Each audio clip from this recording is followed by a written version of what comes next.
Hello friends, मैं सचिन सरले, training officer MP state. आज हम बात करेंगे तकनीकी शिक्षा कौशल विकास एवं रोजगार निर्माण विभाग के अंतर्गत मध्य प्रदेश में आईटीआई में आने वाले प्रशिक्षण अधिकारियों की भर्ती चयन परीक्षा के बारे में। आवेदन प्रारंभ जो कि 1 नवंबर 2022 से हो चुकी है और अंतिम तिथि 15 नवंबर है, जो कि आज से 3 दिनों के बाद है। इसमें एक दिन संशोधन करने को भी मिलेगा कि अगर किसी आवेदक ने अगर फॉर्म में कोई गलती कर दी है तो वो 16 तारीख तक अपने फॉर्म सुधार सकता है। हाँ, 16 से 20 तारीख तक फॉर्म में सुधार कर सकता है। अब परीक्षा शुल्क के बारे में अगर हम बात करेंगे तो जनरल कैटेगरी के लिए 500 रुपये है एवं एसटी, एससी, ओबीसी एवं निष्ठित अभ्यर्थियों के लिए 250 रुपये होगी, जो कि एमपी ऑनलाइन के माध्यम से सभी लोग आवेदन कर सकते हैं। जो परीक्षा है 16 तारीख से प्रारंभ होगी दिसंबर में, और अलग अलग पेपर के लिए अलग अलग पाली में प्रश्न पत्र होगा। एक ही प्रश्न पत्र होगा जो कि 2 घंटे का होगा, जिसमें 100 क्वेश्चन आएंगे, जिसमें कि 75 ट्रेड स्पेसिफिक होंगे एवं 25 जीके के होंगे, जिसमें जनरल अवेयरनेस से लेकर मैथ रीजनिंग के क्वेश्चन आ सकते हैं। फॉर्म भरने के लिए व्यक्ति का आधार पंजीयन जरूरी है तथा उसे पीईबी पर प्रोफाइल क्रिएट करनी होगी, जो कि एमपी ऑनलाइन के माध्यम से आसानी से की जा सकती है। अब वैकेंसी के बारे में थोड़ी सी बात करते हैं कि किस ट्रेड में कितनी वैकेंसी आई है। इसमें 2 प्रकार की भर्ती आई है, एक सीधी भर्ती और दूसरी संविदा कर्मियों हेतु भर्ती। इसका मतलब यह है कि एमपी स्टेट में जो भी संविदा कर्मी अभी कार्यरत है, तो 20% पद है उनके लिए आरक्षित किए गए हैं। तो टोटल सभी ट्रेडों में मिलाकर 61 संविदा कर्मियों हेतु है तथा सीधी भर्ती से 244 है। जो इस बार वैकेंसी आई है उसमें electronic mechanic, diesel mechanic, RAC, draughtsman mechanical, draughtsman civil, electrician, COPA, fitter, math drawing एवं स्टेनो हिंदी की वैकेंसी आई है, जो कि category wise ST, SC, general एवं महिला पुरुष अलग अलग दी हुई है। जो मैकेनिकल ट्रेड से अगर कोई अभ्यर्थी है तो वो इसमें diesel mechanic, RAC, draughtsman mechanical, math drawing, fitter trade में आवेदन कर सकता है। अब प्रत्येक ट्रेड के लिए क्या क्या एलिजिबिलिटी है, इसके लिए आपको डिटेल आवेदन पढ़ना पड़ेगा। जैसे कि इलेक्ट्रॉनिक मैकेनिक के लिए देखा जाए तो एससीवीटी या एनसीवीटी से आईटीआई या एनएससी अप्रेंटिस परीक्षा उत्तीर्ण हो, या फिर बैचलर डिग्री की हुई हो उसने, जैसे कि electronics and telecommunication, electronics and control system, electronic and communication engineering, तथा मैकेनिकल ट्रेड के लिए मैकेनिकल में डिग्री, या फिर आईटीआई से अगर आईटीआई किया हुआ कोई अभ्यर्थी है तो डीजल मैकेनिक में आईटीआई, डीजल मैकेनिक ट्रेड के लिए सेम, फिटर के लिए सेम, आरएसी के लिए, इलेक्ट्रीशियन में इलेक्ट्रिकल इंजीनियरिंग या इलेक्ट्रिकल एंड इलेक्ट्रॉनिक्स इंजीनियरिंग होना ज़रूरी है। इस पूरे फॉर्म में एक जो ध्यान देने वाली बात है कि अगर जो मैकेनिकल वाला स्टूडेंट डीजल मैकेनिक ट्रेड के लिए अप्लाई कर रहा है, उसके पास लाइट मोटर व्हीकल का ड्राइविंग लाइसेंस होना कंपलसरी है। बिना ड्राइविंग लाइसेंस के वो आवेदन अगर करता भी है तो डॉक्यूमेंट वेरिफिकेशन में उसे अमान्य घोषित कर दिया जाएगा। तो इसीलिए आवेदन करने से पहले उसे अपना लाइसेंस बना लेना चाहिए।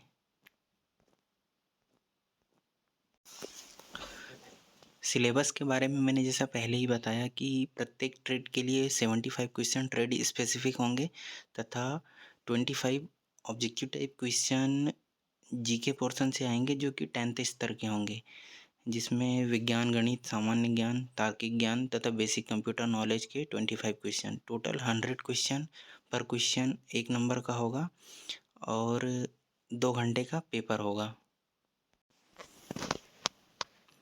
अब हम सिलेबस के बारे में बात करते हैं। चूँकि मैं इलेक्ट्रीशियन ट्रेड में ट्रेनिंग ऑफिसर हूँ तो मैं इलेक्ट्रीशियन ट्रेड के बारे में बात करता हूँ। तो जो सिलेबस दिया गया है वो पूरी तरीके से प्रैक्टिकल नॉलेज पर आधारित है।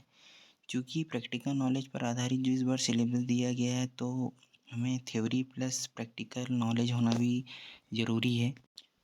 तो जो टॉपिक वाइज दिया है, जैसे prepare profile with an appropriate accuracy as per the drawing following safety precaution. Second part में आपको जॉइंट्स मिल जाएंगे। थर्ड में आपको characteristics of electrical and magnetic circuit मिल जाएंगे। थर्ड में सोलर सेल बैटरीज। फोर्थ में एंड फिफ्थ में आपको इंस्टॉलेशन ऑफ वायरिंग।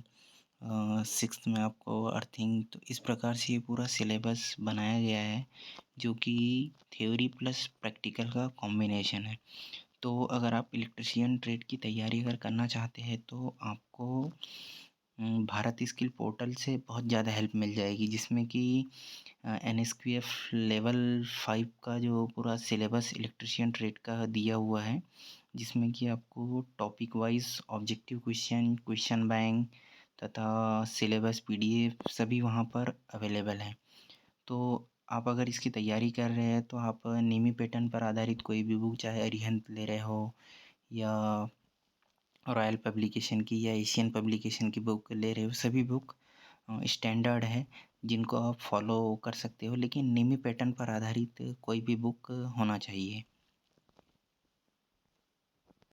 अब नेमी पैटर्न की बुक से आप अगर आप प्रिपरेशन कर रहे हो तो पहले आप टॉपिक की पूरी थ्योरी पढ़ लीजिए। उसके बाद उस टॉपिक के बाद में जो शॉर्ट्स नोट्स दिए होते हैं बुक में, उनको आप ध्यान से पढ़िए तथा उनकी रीडिंग 1 से 2 बार करिए। उसके बाद आप ऑब्जेक्टिव सॉल्व करिए। पहले ऑब्जेक्टिव सॉल्व करिए, फिर उनके आंसर देखिए।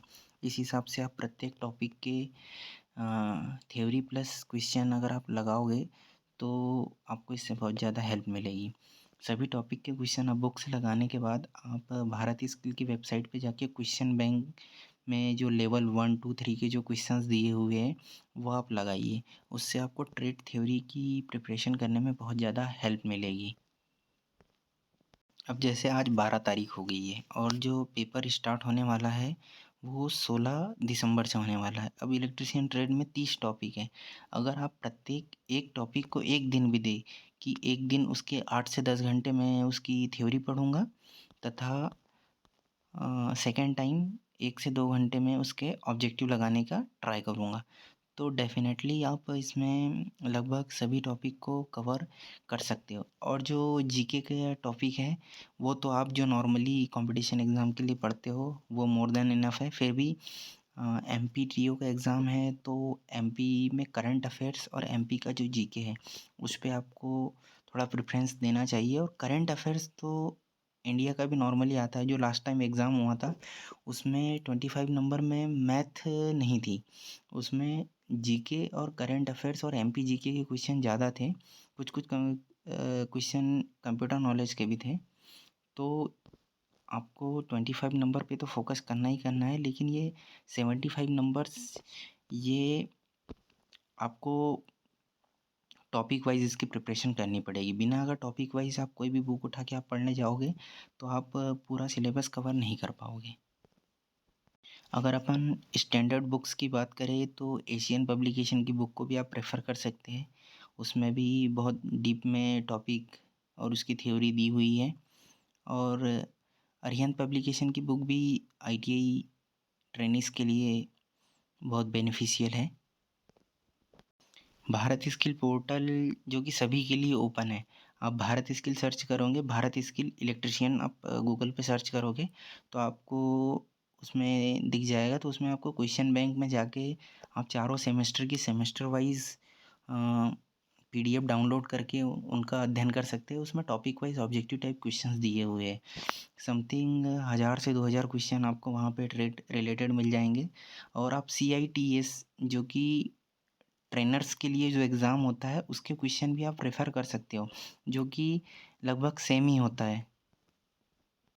सबसे इम्पोर्टेंट ये बात है कि ज़्यादातर स्टूडेंट्स क्या करते हैं कि वैकेंसी आई तो वो एक बुक उठा के लाते हैं और ऑब्जेक्टिव पढ़ना चालू कर देते हैं, थ्योरी पर ध्यान नहीं देते।